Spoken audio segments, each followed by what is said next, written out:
नमस्कार मित्रमैत्रिणींनो, जर तुम्हाला आपल्या चॅनलवरच्या कथा आवडत असतील तर लाईक करत जात जा आणि चॅनलला सबस्क्राईब करून बाजूची घंटी दाबा आणि ऑलवर सेट करा.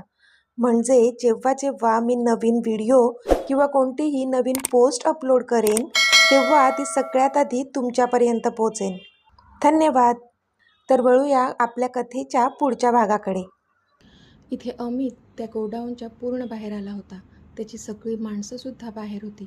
अमितने त्याच्या खिशातून तो रिमोट कंट्रोल काढला आणि जोरात त्याचं बटन प्रेस केलं आणि बास, धडाम, स्फोटचा खूप मोठा आवाज झाला आणि त्यासोबतच आगीचे मोठमोठे लोळ हवेत तरंगताना दिसू लागले. एकामागोमाग एक असे धमाके होतच राहिले आणि तिथला परिसर अगदी आग झाला होता. ते पाहून अमितने समाधानाने डोळे कच्च मिटले. कारण आत्ता मोहन, कुणाल आणि नैना हा चॅप्टर कायमचा संपला होता त्याच्या आयुष्यातून. आता पुढे. इथे रॉनीची गाडी खूप पुढे निघून आली होती. पण तरीसुद्धा जानूने गाडीतून मागच्या बाजूला पाहिलं आणि तो नजारा पाहून तर ती खूपच घाबरली. कारण मागच्या बाजूच्या परिसरातून मोठमोठे आगीचे लोळ उडत होते. शिवाय तो परिसर धुराने भरला होता. तिथे खूप मोठी आग लागली असंच बघणाऱ्याला वाटलं असतं. पण खरं तर ती आग लागली नव्हती, तर खुद्द अमितने रावणाची लंका पेटवली होती. ह्या पृथ्वीतलावरून राक्षसरूपी त्या मानवी शरीरांना त्याने कायमचं भस्म केलं होतं त्या आगीत. रॉनी सर, प्लीज कार थांबवा, प्लीज, मीत कुठे दिसत नाहीयेत, प्लीज, जानू अक्षरशः रडकुंडीला येत बोलली. अमितने तिला आणि आरूला पुढे पाठवून दिलं होतं, जेणेकरून त्यांना सेफ ठेवता येईल. तो नंतर येणार होता, पण अजूनही तिला अमित कुठेच दिसत नव्हता. आणि आत्ता हा आगीआग झालेला परिसर पाहून तर तिचा जीव जायचा बाकी होता.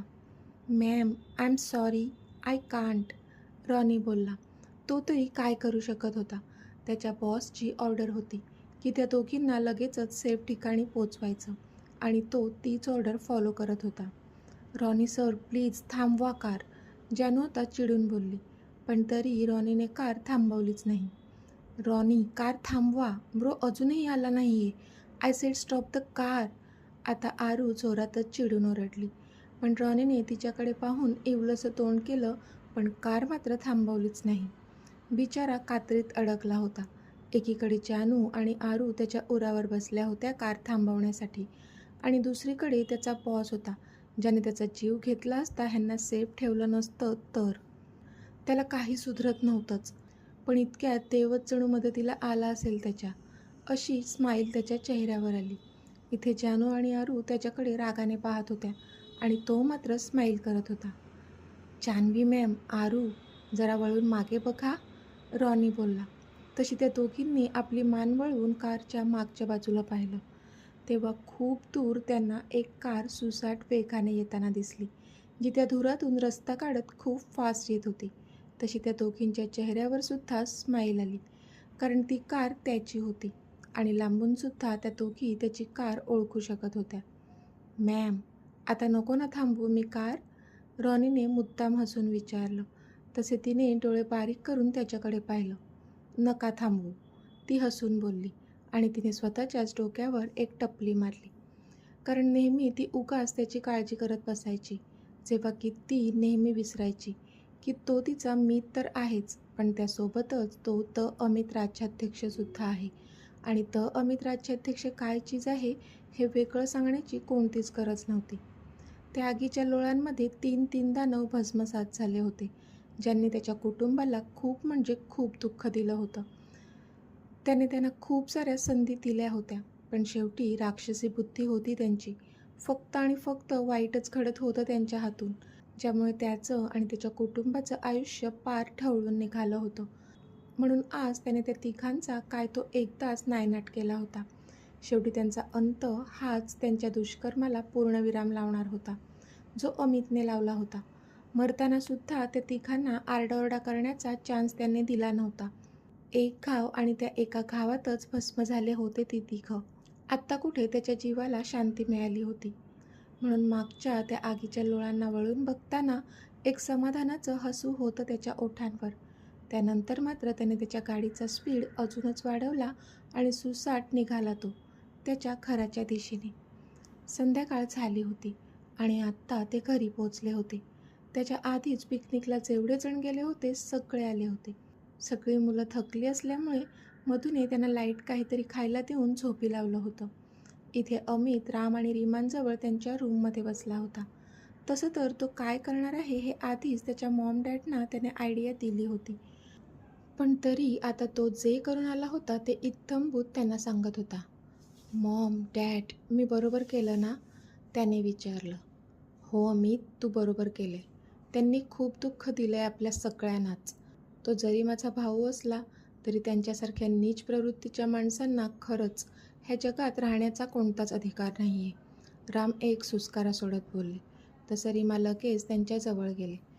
त्यांना कळत होतं की कितीही केलं तरी रामना थोडं दुःख होणारच होतं, कारण सख्खा भाऊ होता मोहन त्यांचा. अहो, तुम्ही ठीक आहात ना? रीमांनी काळजीने विचारलं. हो, मी एकदम ठीक आहे. बस आमचं लहानपण आठवलं. पण आता मला अजिबात दुःख नाही वाटत रीमा, कारण आमच्या लहानपणीच्या जेवढ्या चांगल्या आठवणी असतील ना, त्याच्यापेक्षा कितीतरी जास्त वाईट आठवणी त्याने माझ्या मनात कोरून ठेवल्या आहेत. रामदूर कुठेतरी बघत डोळे पुसत बोलले. तसा अमित त्यांच्या जवळ जाऊन बसला. डॅड, बाद झाला आता. आता तो विषय नकोच. मॉम आहे ना तुमच्याजवळ? मी पण आहे. मग आता डोळ्यात अश्रू नको. अमित रामचे डोळे पुसत बोलला. मी पण आहे डॅड. मला विसरलात का? आरू इवलंसं तोंड करत त्यांच्याजवळ गेली आणि त्यांना भिलगली. तसं रामने हसून तिच्या डोक्यावर हात ठेवला. आणि मी सुद्धा आहे डॅड. जानू आली होती आणि त्या चौघांसोबत बसली. तसं राम आणि रीमांनी तिला पण जवळ घेतलं.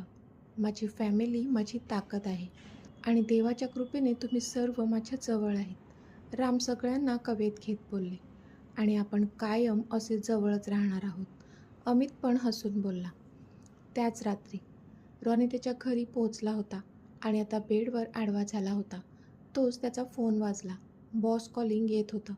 तसा तो झटक्यात बेडवरून उठून बसला आणि त्याने क्षणाचा विलंब न लावता तो कॉल रिसीव्ह केला.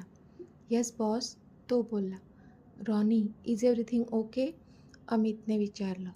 Yes boss, everything is fine. मी इन्स्पेक्टर कांबळेंना पूर्णपणे मॅनेज केलेलं आहे.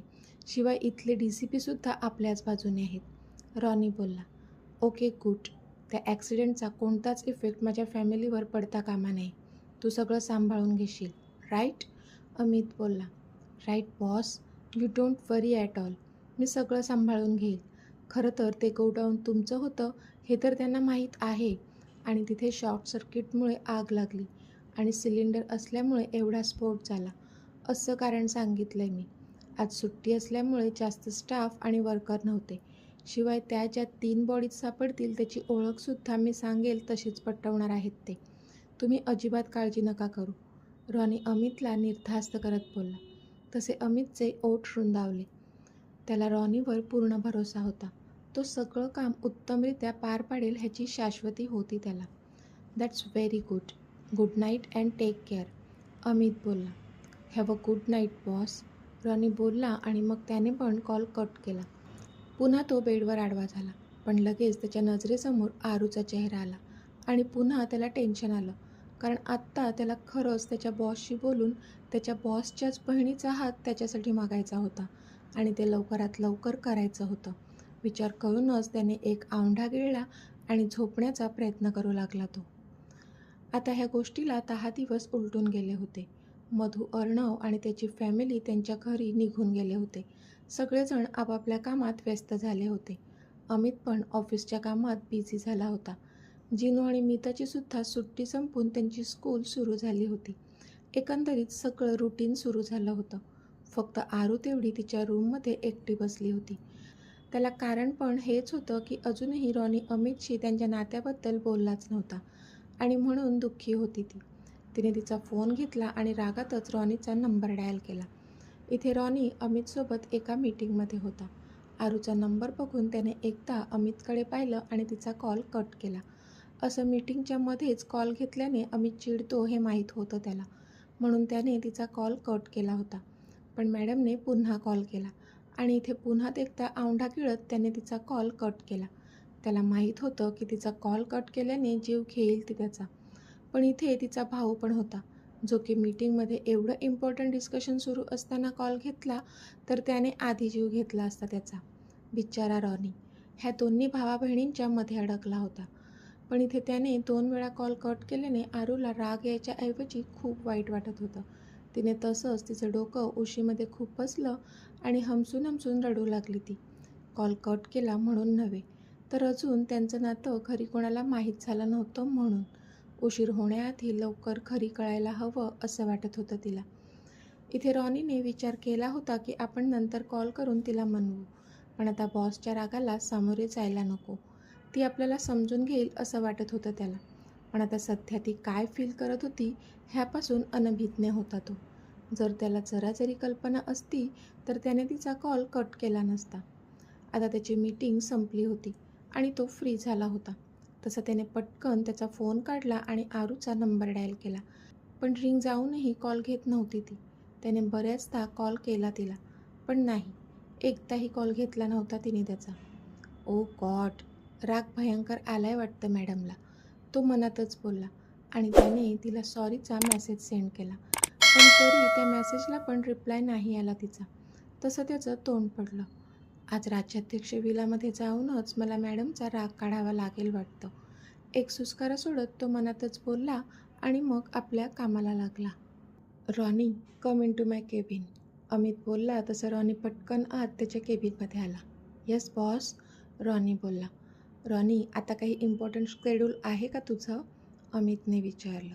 इम्पॉर्टंट असं नाही बॉस, काही पेपरवर्क करायचा होता तोच करतोय. पण तुमची एक मीटिंग आहे 4 वाजताची, रॉनी बोलला.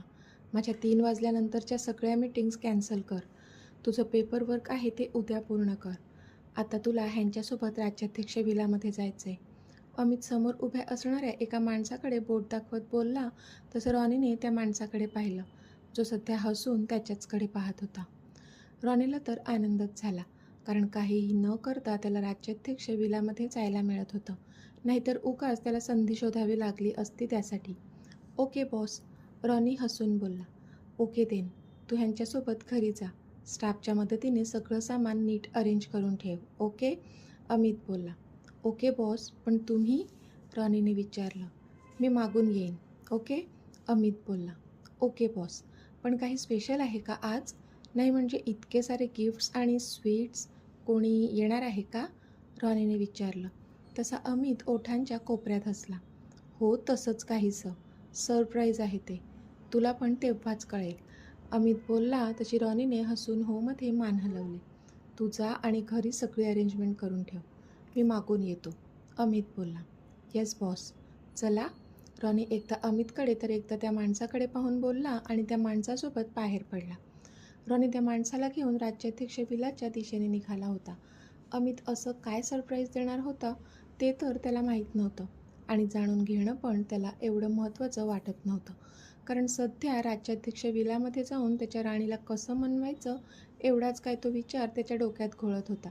रस्त्यातून सुद्धा त्याने तिचा नंबर ट्राय केला, पण नव्हताच घेतला तिने त्याचा कॉल, म्हणून पुन्हा नाराज झाला होता तो. हे सगळं सामान इथे लावून घ्या. आता रॉनीची गाडी राज्याध्यक्ष विलामध्ये पोचली होती आणि रॉनीने घरातल्या स्टाफला सांगितलं तसं स्टाफने सगळे गिफ्ट्स एका बाजूला लावले. अमितचे स्पेशल गेस्ट येणार होते एवढं तरी त्याला कळलं होतं. त्याप्रमाणे त्याने बाकीची सगळी अरेंजमेंट करून घेतली आणि सगळं ओके आहे असं वाटलं तेव्हा त्याने पटकन अमितला तसे अपडेट्स दिले आणि भराभर पायऱ्या चढून तो आरूच्या रूमकडे गेला.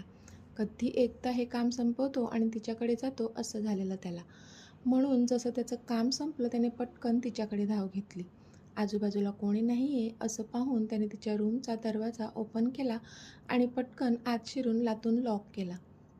हुश, आलो बाबा एकदाचा, स्वतःच्या छातीवर हात ठेवून तो बोलला, कारण राज्याध्यक्षांच्या घरात सगळ्यांची नजर चुकवून त्यांच्याच घरातल्या प्रिन्सेसला भेटण्यासाठी असं चोरून जाणं किती रिस्की होतं हे त्याच्यापेक्षा अजून कोणाला जास्त कळणार होतं. त्याने समोर पाहिलं तर आरू बेडवर तोंडावर उशी ठेवून पालथी झोपली होती. त्याला कळलं की नक्कीच रडली असावी. त्याला कसंसच झालं. तो थोडा तिच्या जवळ गेला आणि समोरून तिला आवाज दिला त्याने, आरू, पण नाही, मॅडमचा कोणताच रिप्लाय नाही. प्रिन्सेस, त्याने पुन्हा थोडं जोरातच हाक मारली तिला. तशी तिने थोडी चुळबुळ केली आणि डोळे उघडले. पण समोर त्याला पाहून आधी तर ती आश्चर्यचकित झाली, कारण ह्या वेळेला तो इथे काय करतो असा प्रश्न पडला होता तिला. पण लगेच तिच्या चेहऱ्यावर राग जमा झाला. आरू, त्याने पुन्हा आवाज दिला तशा 2-4 उषा आता त्याच्या अंगावर येऊन आदळल्या. तसा त्याने आवंढा गिळला. सॉरी ना, तो केविलवाणा शब्दात बोलला आणि तिच्याजवळ जाऊ लागला तोच. स्टॉप, स्टे अवे, ती जोरातच बोलली तसा तो होता तिथेच थांबला. मीटिंगमध्ये होतो राणी, म्हणून कट केला होता कॉल. सॉरी ना, तो बोलला, पण तरी ती रागातच होती. आता अजून किती रागावणार आहेस? बास ना.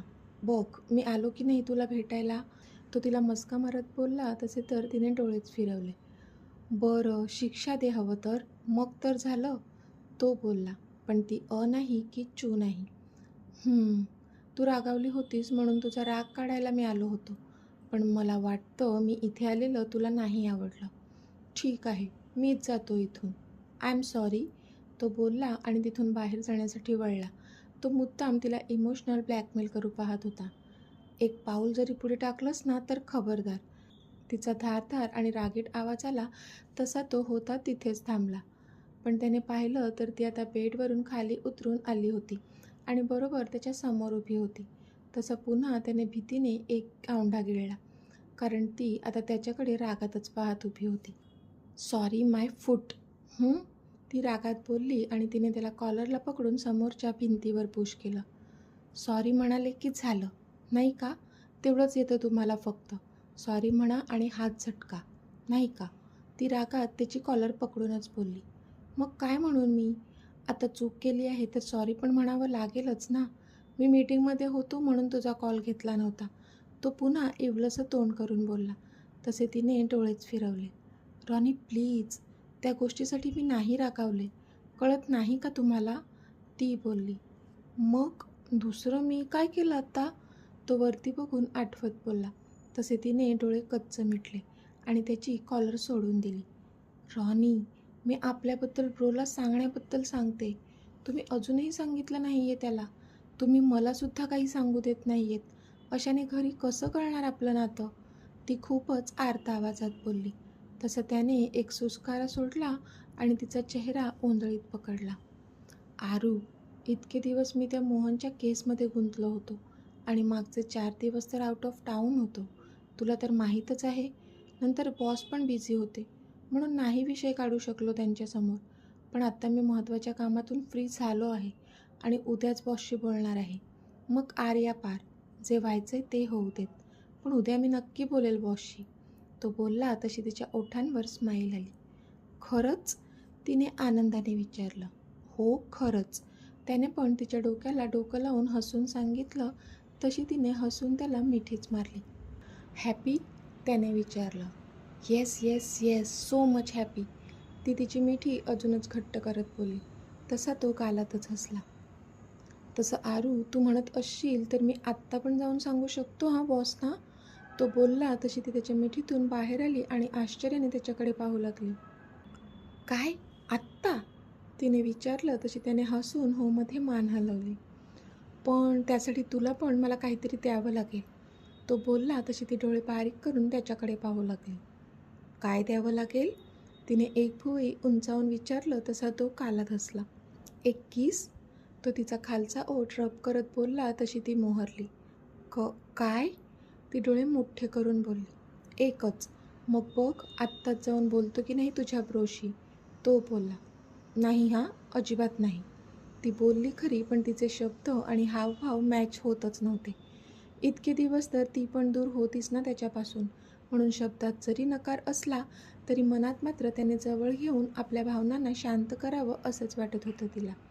त्याने ते बरोबर ओळखलं आणि तिला जवळ ओढलं.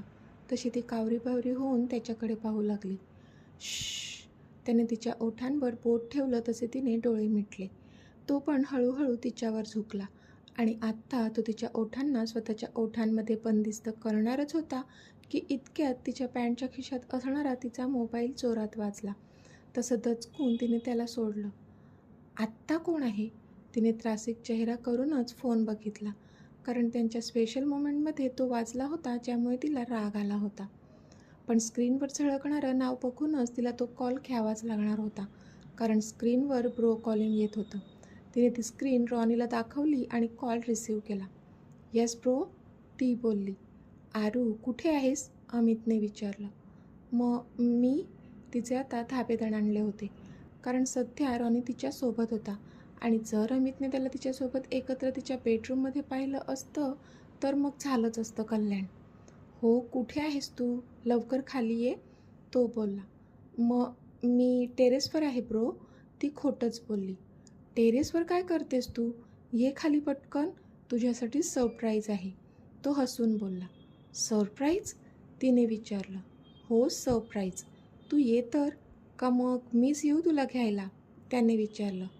नाही, तू कशाला येतोस, हे काय, मी आलेच, बाय, ती घाबरून बोलली आणि फोन कट केला तिने. तशी अमितने पण हसून नाहीमध्ये मान हलवली. रॉनी, तुम्ही आधी खाली जा, लवकर, मी पाठवून येते, ती बोलली. ओके, पण झालंय काय, त्याने विचारलं. मला पण नाही माहीत रॉनी, काहीतरी सरप्राईज आहे असं म्हणतोय ब्रो, तुम्ही जा ना आधी खाली, ती वैतागून बोलली, कारण ती लवकर खाली गेली नाही तर तिचा ब्रो तिला शोधत वर येऊ शकत होता. ओके बाबा, जातोय मी, त्याने पण त्यावर मान डोलावली, कारण काहीतरी सरप्राईज अमित देणार आहे हे तर त्यालाही माहीत होतं. फक्त ते काय आहे हे अजून अमितला सोडलं तर कोणालाच माहीत नव्हतं. मग रॉनीने इकडे तिकडे पाहिलं, जसं कोणीच नाही हे समजल्यावर तो तिच्या रूममधून बाहेर पडला आणि खाली गेला. त्याने खाली येऊन पाहिलं तर लिव्हिंग रूममध्ये 255-60च्या वयोगटातील एक जोडपं बसलेलं त्याला दिसलं आणि त्यांच्याच बाजूला एक 30शीतला हँडसम मुलगा पण बसलेला होता. त्याला कुठेतरी पाहिल्यासारखं वाटलं त्याला, पण कुठे ते आठवत नव्हतं. मग त्याने पण त्याच्या डोक्याला जास्त ताण दिला नाही. असतील अमितचे कोणी रिलेटिव्ज असा विचार करून शांत राहिला तो. अमित आणि राम त्यांच्याशी बोलण्यात गुंतलेले असल्यामुळे अमितचं लक्ष जेव्हा रॉनी खाली आला तेव्हा त्याच्याकडे गेलंच नाही. जानू आणि रीमा किचनमधून स्टाफ करवी आलेल्या पाहुण्यांसाठी खायचं प्यायचं घेऊन येत होते. त्यांचा पाहुणचार करत होत्या. आरू कुठे राहिली, अजून का नाही आली ती खाली, अमित बोलला आणि त्याने पुन्हा तिला कॉल लावण्यासाठी फोन हातात घेतला. पण इतक्यात ब्रो, मी आले, समोरून आरू येत बोलली. तशी अमितच्या चेहऱ्यावर स्माईल आली. आरूने पाहिलं तर कोणीतरी पाहुणे घरी आलेले आहेत एवढं तिला समजलं, पण ती ज्या सोफ्यावर बसले होते त्याच्याबरोबर मागे उभी असल्यामुळे तिला ते कोण आहेत हे दिसत नव्हते. ब्रो तर म्हणत होता काहीतरी सरप्राईज आहे, मग हे पाहुणे कुठे आले मध्येच, ती मनातच विचार करतच होती की प्रिन्सेस, तुला सरप्राईज नाही का पाहायचं, अमितने तिच्या जवळ जाऊन हसून विचारलं. तशी ती त्याच्याकडे पाहतच राहिली, कारण तिला काही कळत नव्हतं. एकतर पाहुणे समोर बसले होते आणि तिचा ब्रो तिला सरप्राईज दाखवण्याच्या गोष्टी करत होता. इकडे ये, तो मात्र हसून बोलला आणि त्याने तिला त्या पाहुण्यांच्या बरोबर समोर नेऊन उभं केलं. पण जेव्हा तिने समोर बसलेल्या त्या मुलाला पाहिलं तसं तिने आश्चर्यचकित होऊन तोंडावर हात ठेवला, पण नंतर लगेच तिच्या चेहऱ्यावर आनंद आणि ओठांवर खूप मोठी स्माईल आली. तशी त्या मुलाच्या पण ओठांवर स्माईल आली आणि तो मुलगा पण उठून तिच्या समोर येऊन उभा राहिला. ओळखलं मला, त्याने हसून तिला विचारलं, पण तिने मात्र पुढे होऊन त्याला मिठीच मारली. ऑफकोर्स ओळखलं मी, Rahul, how can I forget you stupid, I can never forget you, ती त्याच्या मिठीतच बोलली. तशी त्याने पण तिच्या भोवतीची मिठी घट्ट केली. पण इथे रॉनी मात्र समोरच्या त्या दोघांना एकमेकांच्या मिठीत बघून स्तब्ध झाला होता. तर मित्रमैत्रिणींनो, आजचा भाग तुम्हाला कसा वाटला ते मला कमेंटमध्ये सांगा आणि जर आवडला असेल तर व्हिडिओला लाईक करा, शेअर करा आणि चॅनलला सबस्क्राईब करून बाजूची घंटी नक्की दाबा. चला तर भेटूया आपल्या पुढच्या भागात, तोपर्यंत धन्यवाद.